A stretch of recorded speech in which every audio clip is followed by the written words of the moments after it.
Hello everyone. So first of all happy birthday Ryan Gosling. So నిన్న DiCaprio birthday special లాగా ఒక essay type of video తయారు చేశాను. But Ryan Gosling కొంచెం different గా fact style లో చెప్పడానికి ట్రై చేస్తాను. సో కింద కమెంట్స్ లో రెండిట్లో ఏ స్టైల్ బాగుందో చెప్తే అలా కంటిన్యూ చేస్తాను. సో డెఫినెట్లీ రైన్ గాస్లింగ్ సంబంధించి చాలా ఇంట్రెస్టింగ్ ఫ్యాక్ట్స్ ఉన్నాయి. లైక్ డూ యూ నో కొన్ని మూవీస్ కోసం తాను ఎలాంటి పనులు చేశాడని, అండ్ ఓన్లీ యాక్టింగే కాదు what are his different passions, and the most interesting one is do you know తన ఒక మూవీ డైరెక్ట్ చేశాడని. సో ఇలాంటి ఇంట్రెస్టింగ్ ఫ్యాక్ట్స్ తెలుసుకోవాలంటే ఈ వీడియో కంప్లీట్ గా చూడండి. అండ్ అలాగే మీ ఫేవరెట్ రైన్ గాస్లింగ్ మూవీస్ ఏంటియో కింద కమెంట్స్ లో చెప్పండి. సో ఇంకా without wasting more time let's go. First one, he was born on November 11th, 1980 Canada, where వాళ్ళ ఫాదర్ పేరు వచ్చేసి Thomas and he was a travelling sales men for a paper mill. And వాళ్ళ mother పేరు వచ్చేసి Donna, తన ఒక secretary. And sadly తన చిన్నప్పుడే వాళ్ళిద్దరూ విడిపోయారు.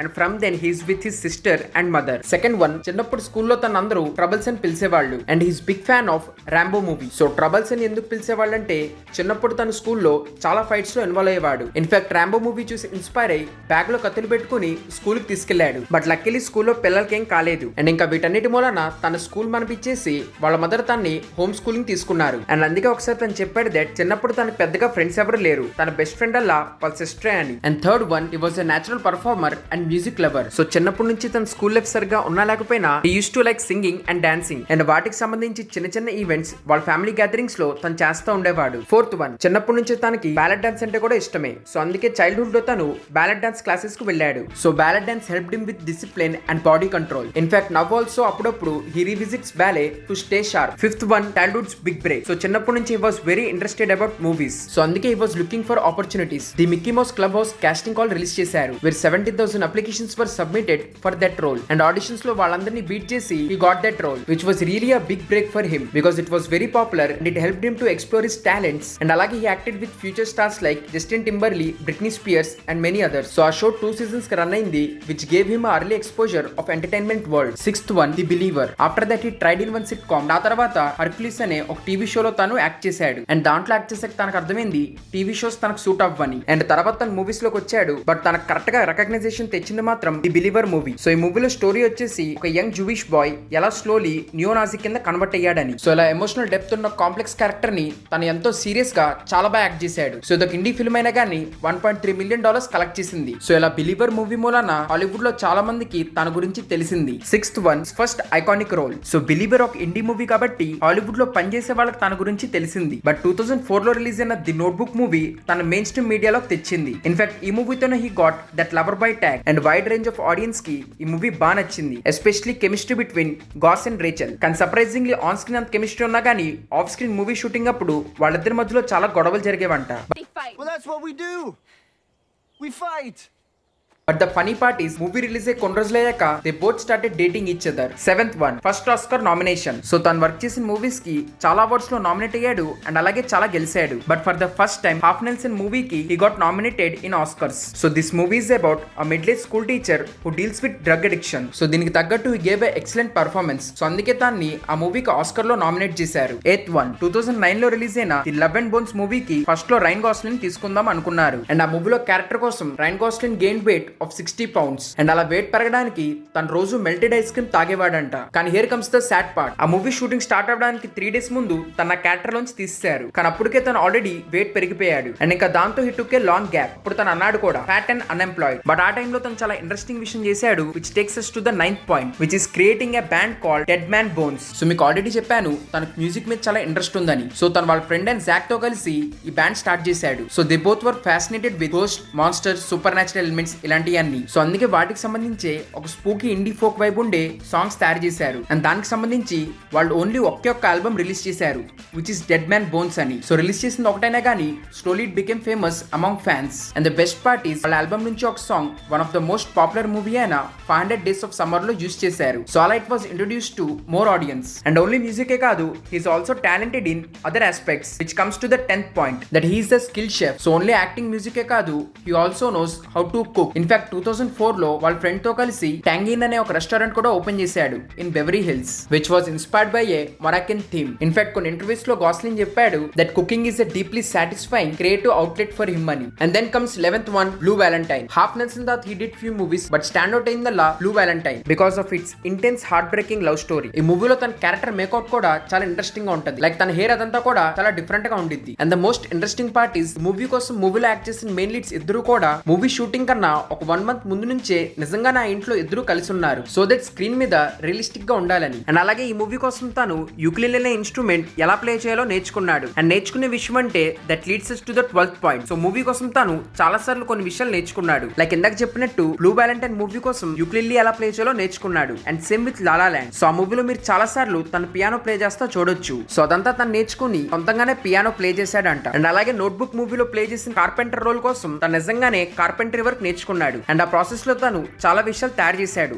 ఇన్ఫాక్ట్ మూవీలో చూపించిన ఒక టేబుల్ కూడా తానే తయారు చేశాడు. సో అలా is very dedicated towards his work. And next comes 13th point. So till now తనని చాలా వరకు లవర్ బాయ్ స్టైల్లో చూశారు, బట్ తను రీడిఫైన్ చేసింది మూవీ వచ్చేసి 2011 లో రిలీజ్ అయిన Drive movie, where movie is about ఒక స్టంట్ పర్ఫార్మర్ ఎలా రాబర్స్ కి రాబరీ చేయడానికి హెల్ప్ చేస్తున్నాడని. మూవీ అయితే చూడడానికి చాలా ఇంటెన్స్ గా ఉంటది, వేర్ దాంట్లో తన పర్ఫార్మెన్స్ ఎంతో సటల్ గా ఉన్నా గానీ చాలా ఇంపాక్ట్ఫుల్ గా ఉంటది. ఇంట్రెస్టింగ్ పార్ట్ ఈస్ ఈ మూవీ మొత్తంలో తన డైలాగ్స్ వచ్చేసి 100 lines కంటే తక్కువ ఉన్నాయి. అండ్ ఫర్ దిస్ మూవీ తను నిజంగానే ప్రొఫెషనల్ స్టంట్ డ్రైవింగ్ ఇదంతా కూడా నేర్చుకున్నాడు. రైన్ గోస్లింగ్ మూవీస్ లో one of the best movie అంటే టాప్ 5 లిస్ట్ లో ఈజీగా ఈ మూవీ ఉంటది. And then comes 13th point. So Drive తర్వాత తను క్రేజీ స్టూపిడ్ లవ్ అని ఒక రామ్ కామ్ చేశాడు. వెరీ మూవీ తనలో ఉన్న ఫన్నీ యాంగిల్ చూపించింది. సో ఆడియన్స్ తనది పర్సనాలిటీ బాగా నచ్చింది.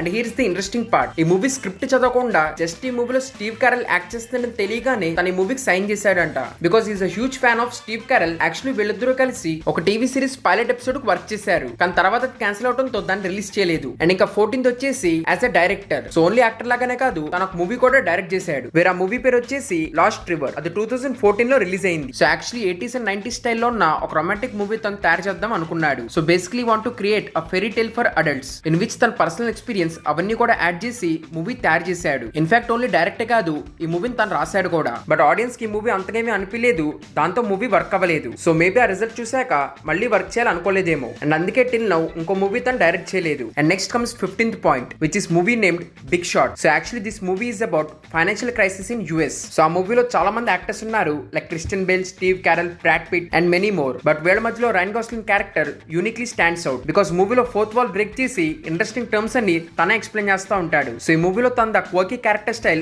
ఆడియన్స్ కి చూడడానికి దొరికింది. అండ్ అలాగే this movie was critically successful and also financially. But next comes the mile stone movie 16th point, La La Land. So ఈ మూవీ యాక్చువల్లీ ఒక హోప్లెస్ రొమాంటిక్. అండ్ ఈ మూవీలో రైన్ గోస్లింగ్ అండ్ అలాగే ఎమా స్టోన్ ఇద్దరు పర్ఫార్మెన్స్ చాలా బాగుంటది. ఈ మూవీలో చూపించిన సాంగ్స్ అన్నిటిలో కూడా తను సొంతంగానే ప్లే చేశాడు. అలాగే మూవీ ప్లాట్ వీటన్నిటి మూలాన ఈ మూవీని ఈజీగా కల్ట్ క్లాసిక్ అంటారు. సో క్రిటికలీ ఈ మూవీ చాలా సక్సెస్ఫుల్ అయింది. ఆస్కర్స్ లో ఈ మూవీకి 14 నామినేషన్స్ వచ్చినాయి. And the most funniest part is Oscars best movie award ఈ మూవీ గెలిచిందని చెప్పి అనౌన్స్ చేశారు. సో అవార్డు తీసుకోవడానికి ఈ మూవీకి సంబంధించిన అందరూ కూడా స్టేజ్ మీదకి వెళ్ళిపోయి సెలబ్రేట్ చేసాక తెలిసింది దట్ గబాల్ని అనౌన్స్ చేసే వాళ్ళ చేతుల్లో వేరే కార్డు వచ్చిందని. యాక్చువల్లీ వీళ్ళ మూవీ కాదు, మూన్ లైట్ మూవీ ఆస్కర్ గెలిచిందని. సో ఈ మూమెంట్ డెఫినెట్లీ ఆస్కర్ హిస్టరీలోనే గుర్తుండిపోయే మూమెంట్. అండ్ ఓన్లీ క్రిటికలీయే కాదు, ఫైనాన్షియలీ కూడా ఈ మూవీ అదర్ కొట్టింది. లైక్ లిటరలీ ఈ మూవీ $455 million కలెక్ట్ చేసింది. సో అలా ఈ మూవీతో Ryan Gosling became very popular, because continuously తన మూవీస్ క్రిటికలీ కమర్షియలీ అన్ని విధాలుగా బాగా సక్సెస్ఫుల్ అయినాయి. అండ్ అది కూడా పెద్దగా మెయిన్ స్ట్రీమ్ మూవీస్ లో లేకుండానే. బట్ నెక్స్ట్ మూవీ ఈ థియరీని చేంజ్ చేసింది, which takes us to the 17th point, blade runner 2049. So till now తను ఏ మెయిన్ స్ట్రీమ్ మూవీలోనూ యాక్ట్ చేయలేదు. So this was his first time. And ఈ మూవీ చూసిన అందరూ డెఫినెట్లీ అంటారు దట్ ఆ రోల్ తను ఒక్కడే ప్లే చేయగలడని, బికాస్ ఈ మూవీలో కొన్ని సీన్లలో తన ఎక్స్ప్రెషన్స్ ఆర్ అమేజింగ్. అండ్ తన మూవీ చేయడానికి మెయిన్ రీజన్ వచ్చేసి డెనిస్ ఫీల్యూ. సో తన మూవీ స్టైల్ రైన్ గోస్లింగ్ బాగా నచ్చింది. సో అందుకే డెఫినెట్లీ చేయాలనుకున్నాడు. అండ్ ఇంకో మెయిన్ పాయింట్ వచ్చేసి హారిసన్ ఫోర్డ్ తో యాక్ట్ చేయడానికి దొరికే ఛాన్స్. సో అందుకే డెఫినెట్లీ వర్క్ చేయాలనుకున్నాడు. సో ఈ మూవీ కమర్షియలీ పెద్దగా సక్సెస్ఫుల్ అవ్వకపోయినా క్రిటికలీ బాగా అయింది. And next comes 18th point, which is can. So blade runner తర్వాత మళ్ళీ తను కొన్ని ఇంట్రెస్టింగ్ మూవీస్ లో వర్క్ చేశాడు, like First Men and Gray Man, where First Men is about Neil Armstrong's biopic. So రెండు మూవీస్ కూడా బాగున్నాయి కానీ పెద్దగా ఆడలేదు. But we all know how Barbie changed everything అని, బికాస్ డెఫినెట్లీ ఆ మూవీ చూసాక తను ఒక్కడే ఆ రోల్ చేయగలడని చెప్పి అందరూ అంటారు. ఎందుకంటే తన కెన్ అనే క్యారెక్టర్ కి అంత బాగా సూట్ అయ్యాడు. సో యాక్చువల్లీ మూవీ తను సైన్ చేయడానికి తనకి వాళ్ళ డాటర్స్ ఇన్ఫ్లుయెన్స్ ఉందంట. అండ్ ఇంకోటి తను రియల్ గానే తన హెయిర్ కలర్ వైట్ కింద మార్చాడు. అండ్ ఆల్సో ఈ మూవీ కోసం తను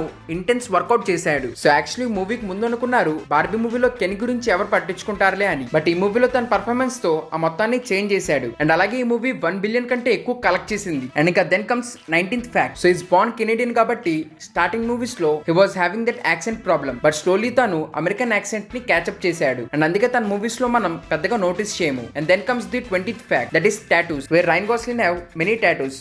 and according to him tattoos ఎప్పుడు పర్టికులర్ సిచ్యువేషన్స్ కి ఎప్పకూడదు, బికాస్ తర్వాత చూస్తే మళ్ళీ బాధేస్తుందని. And the funny part is ఒక మూవీ కోసం తాను టెంపరీ స్కార్పియన్ టాటూ వేయించుకోవాలి, కానీ గబాల్ని రీప్లేస్ అయ్యి తన పర్మనెంట్ టాటూ వేయించుకున్నాడు. అండ్ అలాగే కొన్ని మీనింగ్లెస్ ర్యాండమ్ టాటూస్ కూడా వేయించుకున్నాడు. సో ఏదేమైనా కానీ ఖచ్చితంగా తనకంటూ ఓ స్పెషల్ మార్క్ క్రియేట్ చేసుకున్నాడు. డెఫినెట్లీ రైన్ గాస్లిన్ మూవీస్ అంటే ఆడియన్స్ వెళ్ళి చూసేయట్టు. So these are the facts about Ryan Gosling. మీకు గనక ఈ వీడియో నచ్చుంటే please like and subscribe. And అలాగే మీ థాట్స్ ఏంటో కింద కమెంట్స్ లో చెప్పండి. లైక్ మీకు రైన్ గాస్లిన్ మూవీస్ లో ఏది బాగా ఇష్టమని. సో ఇంకా థ్యాంక్ యూ ఎవ్రీవన్. నెక్స్ట్ వీడియోలో కలుద్దాం.